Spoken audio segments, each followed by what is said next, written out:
kita bakal mulai talk show bersama Alpha Jonathan ya. Buat yang kalian nggak tahu nih, Alpha Jonathan itu siapa? Silahkan Bapak Lakinuk untuk memperkenalkan diri. Mungkin nggak kenal ya Alpha Jonathan siapa. Halo, duduk aja apa berdiri nih? Boleh. Silakan. Duduk apa berdiri? Duduk. Berdiri. Berdiri aja. Oke. Sebetulnya gue enakan berdiri. Ngomongnya lu gue nggak apa-apa ya guys. Boleh, Jadi silakan. buat rekan-rekan sekalian, teman-teman dekat maupun para pengunjung Indocomtech, terima kasih sekali untuk Booth AGS yang sudah mengundang saya hari ini ke sini. Akhirnya ini adalah event fisik pertama kali setelah 2 tahun menjadi hikikomori di kamar. 2 tahun ya. Jadi bukan work from home, tapi work from dari kamar, benar-benar literal dari kamar, nggak keluar kemana-mana gitu. Jadi buat yang mungkin belum kenal saya, pekerjaan saya kalau dideskripsikan mungkin aneh karena saya kerjaannya adalah merusak hardware dan dibayar. Setuju.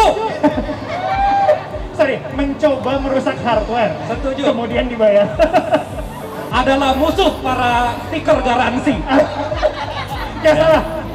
Iya, adalah musuh. Gak salah. Jadi biasanya kalau ada stiker garansi, gue akan cari tahu dulu pas zaman kuliah gitu ya.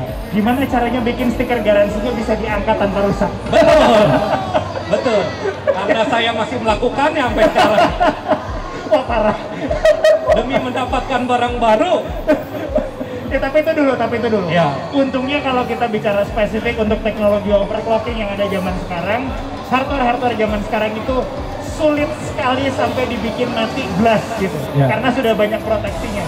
Dan itu terima kasih untuk para overclocker yang sudah membuat hardware tersebut meninggal, sehingga hardware-nya sekarang yang kita punya sekarang itu jauh lebih tough daripada hardware zaman dulu. Betul. Jadi, Terima kasih para pejuang. kurang lebih kayak begitu. Jadi itu pekerjaan utama. Pekerjaan sampingannya adalah reviewer. Oke. Semua udah tahu lah ya. Jadi pekerjaan sampingannya adalah melakukan analisa, walaupun sebagian besar ke komponen PC kadang-kadang masih nyasar ke laptop dikit. Iya. Yang belum tersentuh smartphone belum pernah sampai sekarang.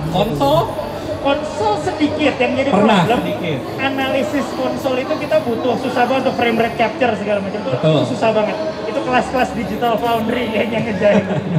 belum sampai sana sekarang. Jadi kurang lebih seperti demikian untuk apa yang saya kerjakan, sama ya kadang-kadang masih ikut lomba overclocking kalau ada gitu. Jadi dan masih secara kebetulan kemarin lihat ranking board di HWBot masih nomor 1 di Indonesia. Kebetulan ya. Masih hoki di posisi tersebut. Jadi kurang lebih kayak demikian. Sudah atau mau yang lain lagi? Baik, terima kasih Bapak Alpha Jonathan. Oke, tadi saya bilang adalah musuh para stiker garansi ya. Sementara di sini ya, Furion menggali kuburnya sendiri di depan Alpha Jonathan ya. Karena full one-to-one replacement for 2 years. Ya. Yes, betul. Jadi buat teman-teman ya, kalian tahu siapa musuh Furion sebenarnya. Ya, sebenarnya udah tahu ya Pak ya. Jadi kalau ada dari Alpha Jonathan, tolong dicek dulu Pak. Iya, baik. Bukan human error itu Pak. Bukan. Tidak ada human error, backplate-nya di belakang. Baik. Tidak ada. Ya, silakan Bapak perkenalkan diri dulu. Maju ke depan. Jadi saya perwakilan dari PT AGS, representasinya Furion Indonesia. Jadi kami tuh sangat mengapresiasi sekali Mas Alpha Jonathan bisa hadir di tengah-tengah kita. Jadi udah lama penasaran ngobrol-ngobrol bareng sama Mas Alpha sebenarnya. Dari begitu banyaknya kesempatan, begitu banyaknya merek, sekarang AGS bisa tampil bareng Mas Alpha Jonathan. Dimana juga kita sekitar 70% barang-barangnya AGS itu di graphic card ya, di kartu grafis. Jadi mungkin kita bisa ngobrol-ngobrol ringan ya sama Mas Alpha Jonathan. Ya, buat teman-teman juga yang mau nanya-nanya, sekiranya nanti akan ada sesi tanya jawab yang bisa ditanyakan langsung ke Mas Alpha Jonathan sendiri. Jadi persiapkan pertanyaan kalian dan saya akan menjadi rem untuk Alpha Jonathan. Ya, karena kita semua tahu yang sudah mengenal Alpha ya. Penjelasannya sangat luar biasa sampai saya juga kadang-kadang bingung nih kapan berhentinya. Padahal saya udah ngerti. Ya, tapi jujur saya suka sekali melihat reviewnya Pak Alpha. Saya kadang-kadang jadi merasa kok saya bodoh betul gitu. Kadang-kadang. Oke, silakan kakaknya satu lagi sebagai perwakilan dari cosplayer nih. Ya baik, terima kasih. Silakan.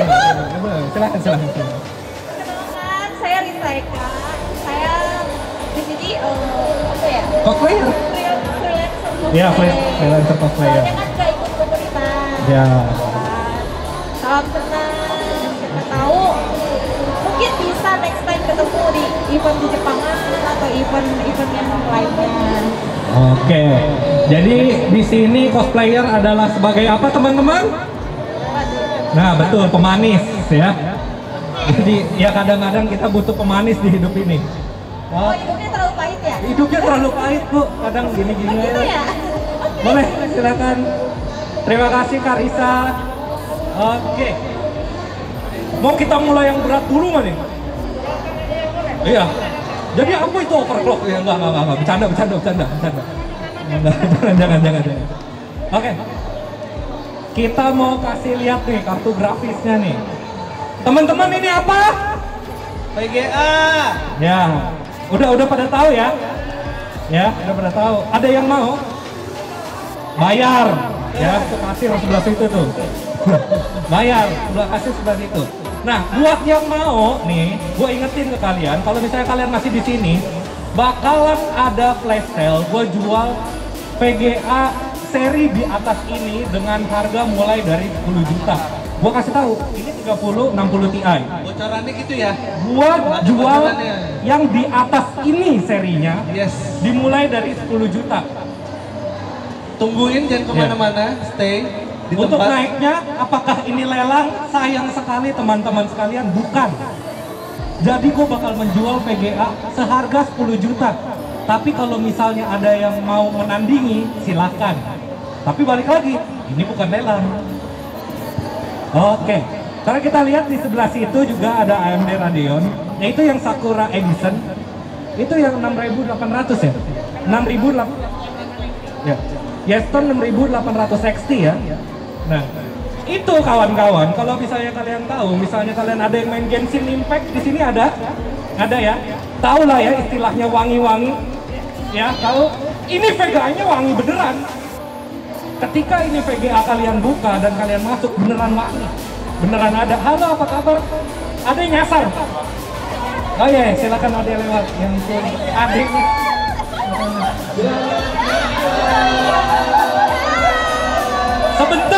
Sebentar.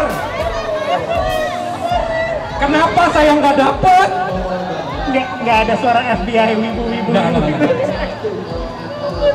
Lo kaget kok ada momok. Aduh. Mau iri, takut marah. Oke, ini beneran ya. Ini beneran ada wangi-wanginya. Jadi kalau kalian mau coba, silahkan dibeli, kasirnya sebelah sana. Oke. Nah, sekarang kita bakal berbincang-bincang tentang apa sih Furion itu. Oke. Gimana kalau untuk Furion kayaknya Mas ini bisa menjelaskan lebih jelas. Oh, jelas. Saya kayaknya. Jadi silakan Mas.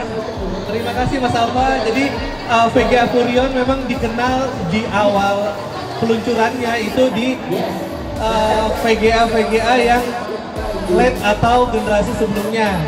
Tapi mulai tahun ini VGA Furion sudah punya line up generasi-generasi terbaru dari 10 series, 20 series hingga RTX 30 series. Gitu.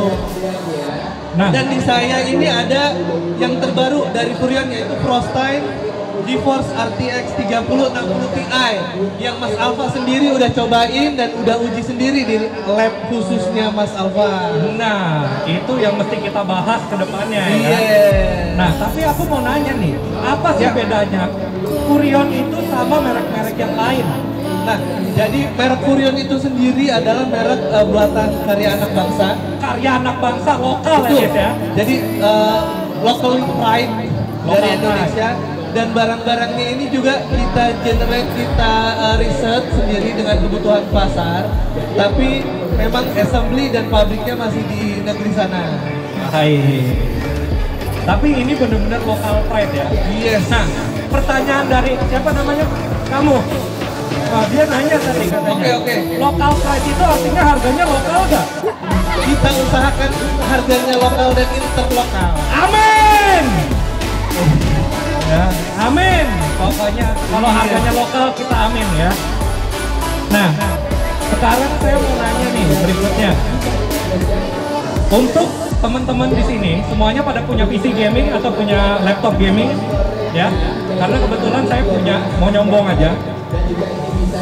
Tapi saya jujur nggak ngerti apa perkembangan dari PC gaming tuh dalam 2 tahun terakhir. Maksudnya, kenapa sih harus PC gaming gitu? Apa yang ngaruhnya tuh di gaming? Mungkin Bapak Alfa bisa menjelaskan ke kita. Oke. Sorry, semoga suaranya cukup kencang ya. Ini suaranya agak butuh sedikit full power karena yang lain juga lagi ngomong. Anyway, jadi kenapa perlu gaming? Ini sebetulnya sempat jadi problem untuk para content creator, terutama yang masih mahasiswa. Saya misalnya butuh komputer yang cukup kencang untuk membantu pekerjaan saya seputar desain, seputar content creator. Kenapa saya butuh sesuatu yang judulnya gaming? Itu nggak ada hubungannya.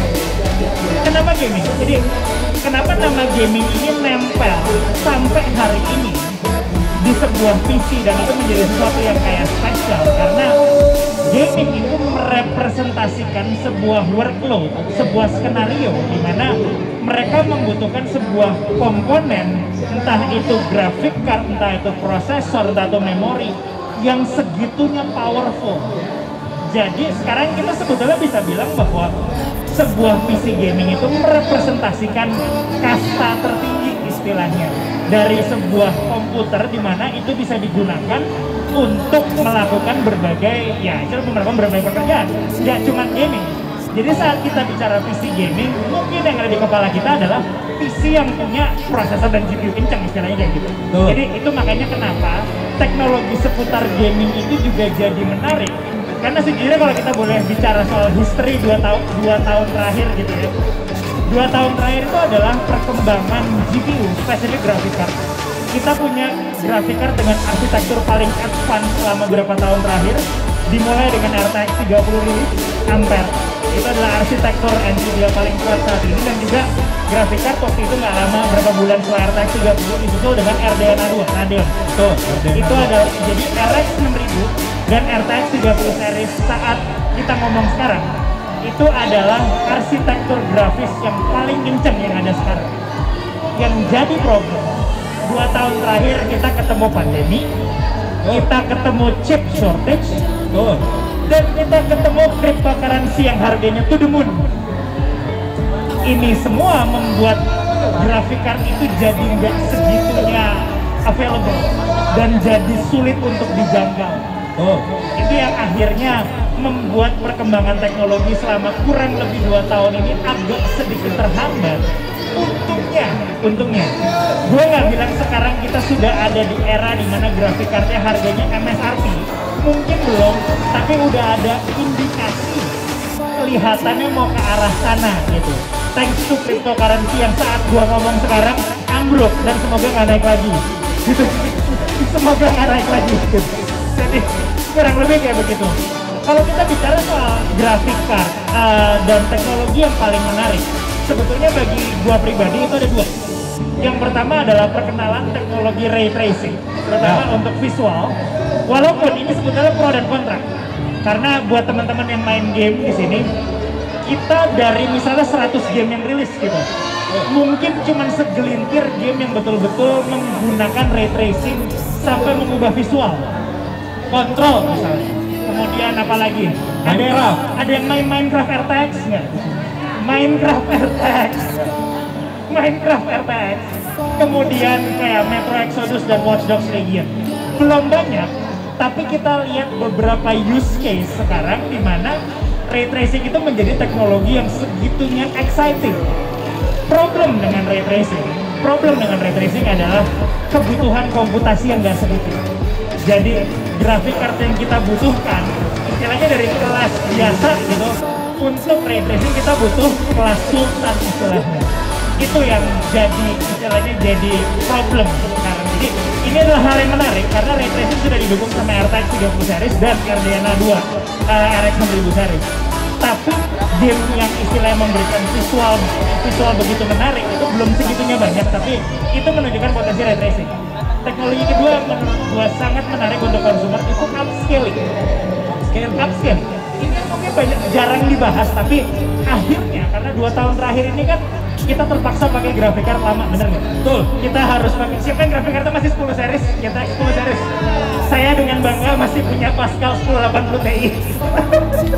Gak ada matinya kayaknya Pascal 10 series ya. Pascal, ini Lord Pascal. Jadi gini, graphic card lama ini jadi bisa kayak punya nyawa sekarang dengan teknologi upscaling. Nvidia bahkan punya teknologi yang kalau saat gua ngomong sekarang adalah teknologi upscaling paling advance, di mana kita bisa internally render di 1080p kemudian di upscale dengan deep learning ke 4K bernama DLSS. Ya teman-teman kalau ngeliat video di Jagat Review udah bosan ya, ada video kuliahnya 40 menit soal DLSS. Mohon maaf kalau kepanjangan materinya. Jadi itu yang terjadi bahwa kita sekarang mikir bahwa zaman dulu pas waktu kita ada yang masih ngerasa main game di 1024x768 nggak? Atau gue ketahuan umur pas waktu gue ngomong 1024x768? Itu zaman main apa ya? Pas waktu gue kuliah 1024x768 itu kenceng loh men. Itu main apa? Get Amped ya? Gue main NFS Underground di 1024x768. Wow. Ketahuan umur banget. Underground ya? Nah itu, jadi kita sekarang dulu kita bilang bahwa gaming itu makin tinggi resolusinya, makin beres gambar yang kita dapatkan, gitu kan? Betul. Dan itu terjadi, betul. Saat kita pindah ke 720p, pindah ke 1080p, gambar yang kita capai lebih jernih, gitu ya, lebih beres. Terus semua orang bilang, kita harus pindah ke 4K, gitu ya. Ada yang monitor sama TV, sekarang udah banyak sekali yang 4K, gitu ya. Yang jadi problem, 4K ini sangat resource intensive.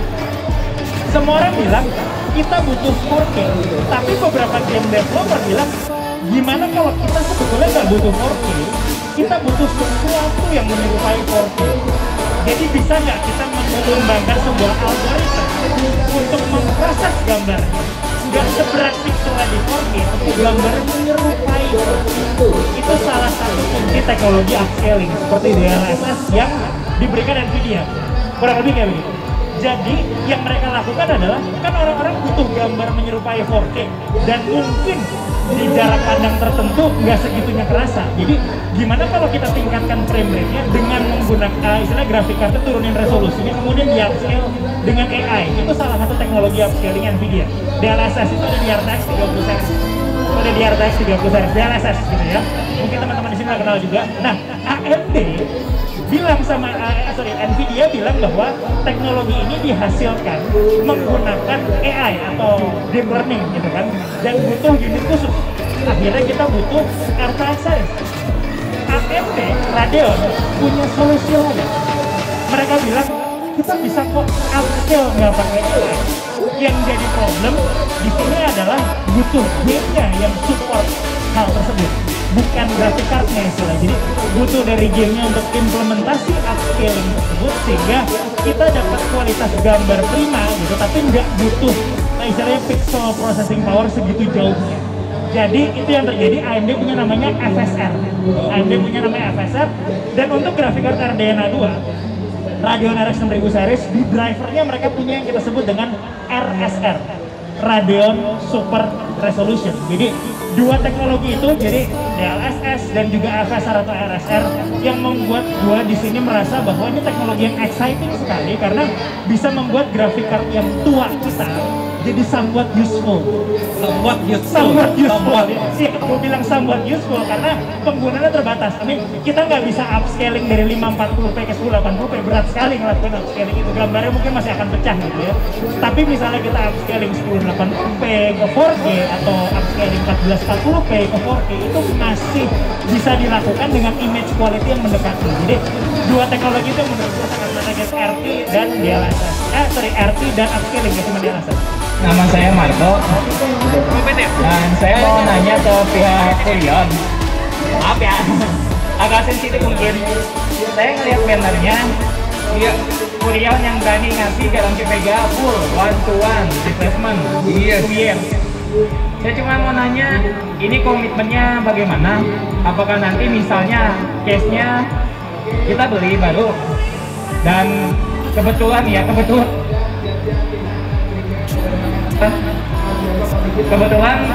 VGA-nya pas kita pakai lah, anggap 1 minggu. Iya. Gak tau kenapa, gak fungsi. Entah itu dia di layar tampilnya kayak artefak, Betul. atau mungkin dia nggak nyala. Itu bisa kita klaim, Iya. atau ada syarat lain buat ngeklaimnya gitu. Ya, jadi teman-teman nggak perlu khawatir untuk syarat klaim. Jika memang itu dalam waktu masa kurun periode garansi dia ada artefak atau ada sedikit cacat atau tidak berfungsi dengan baik, teman-teman bisa langsung datang, kita tes di situ dan kita ganti baru. Jadi teman-teman nggak perlu khawatir untuk unit yang rusak itu akan kita ganti dengan unit yang baru seperti itu. Selama periode garansi selama 2 tahun.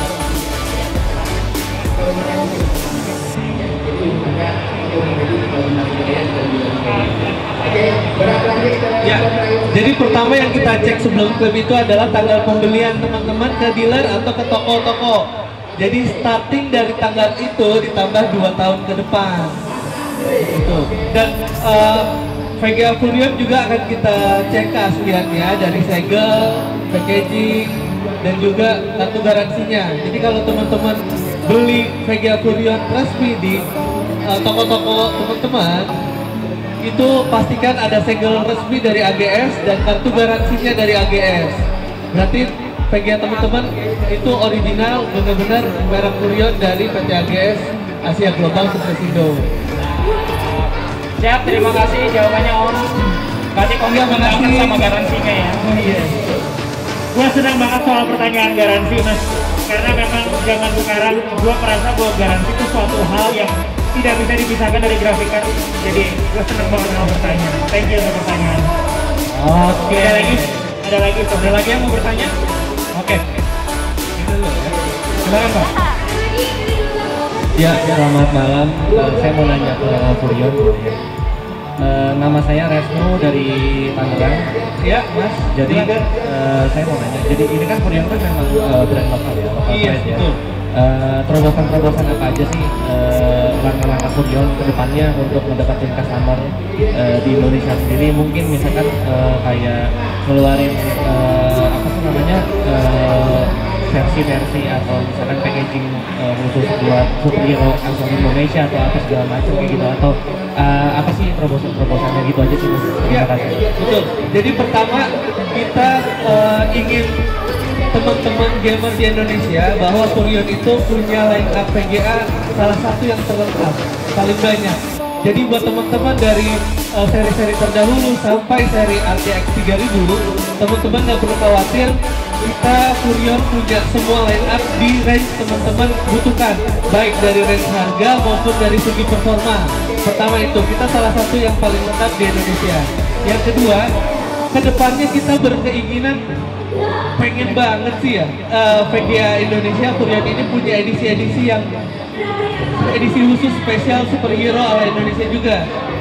Jadi dari Gundala, dari Gatot Kaca, mungkin kedepannya Furion pengen banget ngeluarin edisi khusus superhero asal Indonesia. Doain aja mungkin cita-cita tersebut bisa terrealisasi dalam waktu dekat. Amin. Iya. Gimana kalau legenda-legenda kayak itu si manis jembatan Ancol? Ini VGA ya, jadi bukan produk mitos. Jadi nanti Dan PGA kemarin hampir sedikit banyak mitos. Sedikit banyak lah. Iya. Bisa. Nah, oke, ada pertanyaan lain? Oke, silakan. Pertanyaannya buat sahabat, saya Bisa dari Jakarta. Pertanyaannya adalah saat ini gua pakai RX 580. Nah, dari dua teknik FSR dan SSR tadi, apakah di RX 580 ini support ke keduanya? Dan untuk kedepannya RX 580 ini bisa bertahan berapa tahun lagi gitu untuk memakai gaming? Thank you buat pertanyaannya. Masih hidup itu Polaris Mas. Mantap, pasti beli baru ya? Bukan beli second. Oh, second. Oke. Tapi istilahnya gini, gue senang sekali dengar kata Polaris karena itu salah satu VGA istilahnya yang waktu itu gue beli tahun 2016 juga. Gue pakai 480 juga, satu generasi sebelum 580. Makanya gue cukup punya emotional connection sama RX 580 dan 480. Anyway, upscaling. Kalau kita bicara mengenai FSR dan FSR 2, mungkin mas, gue bicara teknis sedikit. FSR itu kan spatial, jadi itu nggak menggunakan temporal feedback. FSR 2 yang baru ada di Deathloop, ada di gue lupa apa lagi kemarin. Sorry gue lupa punya Deathloop gue. Dia pakai temporal. Nah, kalau kita bicara untuk graphic card seperti Polaris, Polaris itu salah satu yang memanfaatkan scaling ini lumayan jauh. Jadi kita bisa membuat Polaris yang tadinya 1080p, jadi istilahnya kita bisa upscale itu ke 1440. Jadi kalau ditanya apakah Polaris itu capable, dia jelas capable. Yang jadi masalah itu RSR. Ini yang gue sudah tanyakan ke AMD berkali-kali. Karena AMD bilang RSR adalah driver feature. Dan driver feature itu sayangnya ngelok ke RDNA 2 arsitektur dan RDNA 1. Gua sudah berusaha untuk bilang sama AMD bahwa pengguna Polaris dan Sega butuh fitur ini, cuman jawabannya adalah masih. Sayangnya RSR itu nggak ada di versi Polaris saat gue ngomong sekarang. Gue berharap suatu hari AMD menghadirkan. Sayangnya untuk Polaris saat ini yang kita bisa andalkan adalah game berdasarkan support dari game seperti FSR, bukan RSR. Apakah bisa bertahan berapa lama lagi? Sejujurnya gue bilang Polaris itu, apalagi yang 8GB ya, bukan yang 4 ya. Yang 8GB itu harusnya masih punya enough processing power untuk let's say satu generasi lagi. Gue berasumsi satu generasi lagi.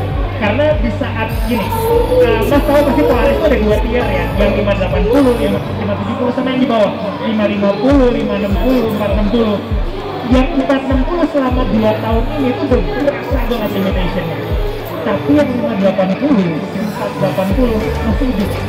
Ya walaupun kita tentu nggak bisa mentok kanan ya, kita mesti agak sedikit pintar dengan setting grafiknya. Tapi kelihatannya 580 dan 480 yang 8GB 80p atau mungkin 900p kelihatannya masih survive. Gue berasumsi seperti itu. Good choice buat grafika. Gue suka sama grafika. Kurang lebih kayak gitu. Udah menjawab pertanyaan? Thank you.